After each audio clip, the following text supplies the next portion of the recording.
কর্মবিরতিতে আছি।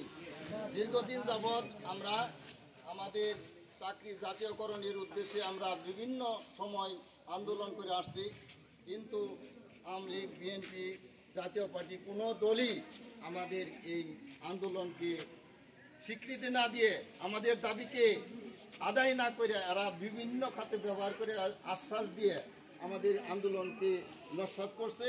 আমাদের দাবি দাবা কোনোদিনই আদায় করে নাই। এবারও অন্তর্বর্তী সরকারের কাছে আমরা দাবি আদায়ের জন্য আন্দোলন শুরু করছি। আমাদের এই দাবি না মাইনে আমাদেরকে বাড়ি ভাড়া 500 টাকা দিয়েছে।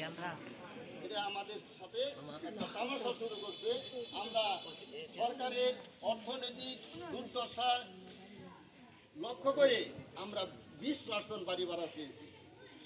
আর চিকিৎসা ভাতার জন্য চাইছি আমরা 1500 টাকা। উৎসব ভাতা ওই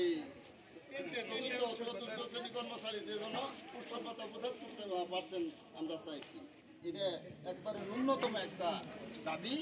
এই দাবিও সরকার না মাইনে আমলা 500 টাকা মোটের উপর আমাদের 500 টাকা বৃদ্ধি করছে, যার জন্য আমরা এটা মানি নাই। আমরা এই প্রেস ক্লাবে অবস্থান ধর্মঘট শুরু করছি। হ্যাঁ, এরপরে পুলিশ বাহিনী যায় আমাদেরকে এই জল কামান তারা পানি নিক্ষেপ করছে, তারপরে সাউন্ড গ্রেনেড নিক্ষেপ করছে, লাঠি পেটা করছে, রক্তাক্ত করছে। যার পরিপ্রেক্ষিতে আমরা গতকাল থেকে কর্মবিরতিতে যাচ্ছি। আমাদের এই কর্মবিরতি আমাদের দাবি, ন্যায্য দাবি আদায় না হওয়া পর্যন্ত চলমান থাকবো। ঠিকই আমরা ক্লাস নিব না।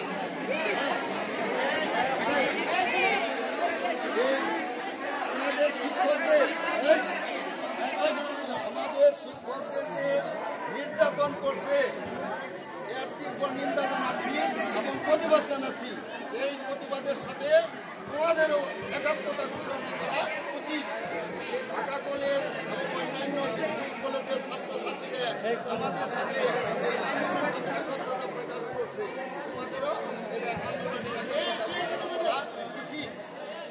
পরিশেষে তোমাদের দীর্ঘায়ু এবং সুস্বাস্থ্য কামনা করে আমার কথা শেষ করছি। তোমরা নিয়মিত স্কুলে আসবে, আমরাও আসবো, কিন্তু আমরা কর্মবিরতিতে থাকবো, ক্লাস নেব না, আমরা শ্রেণীকক্ষে যাবো না।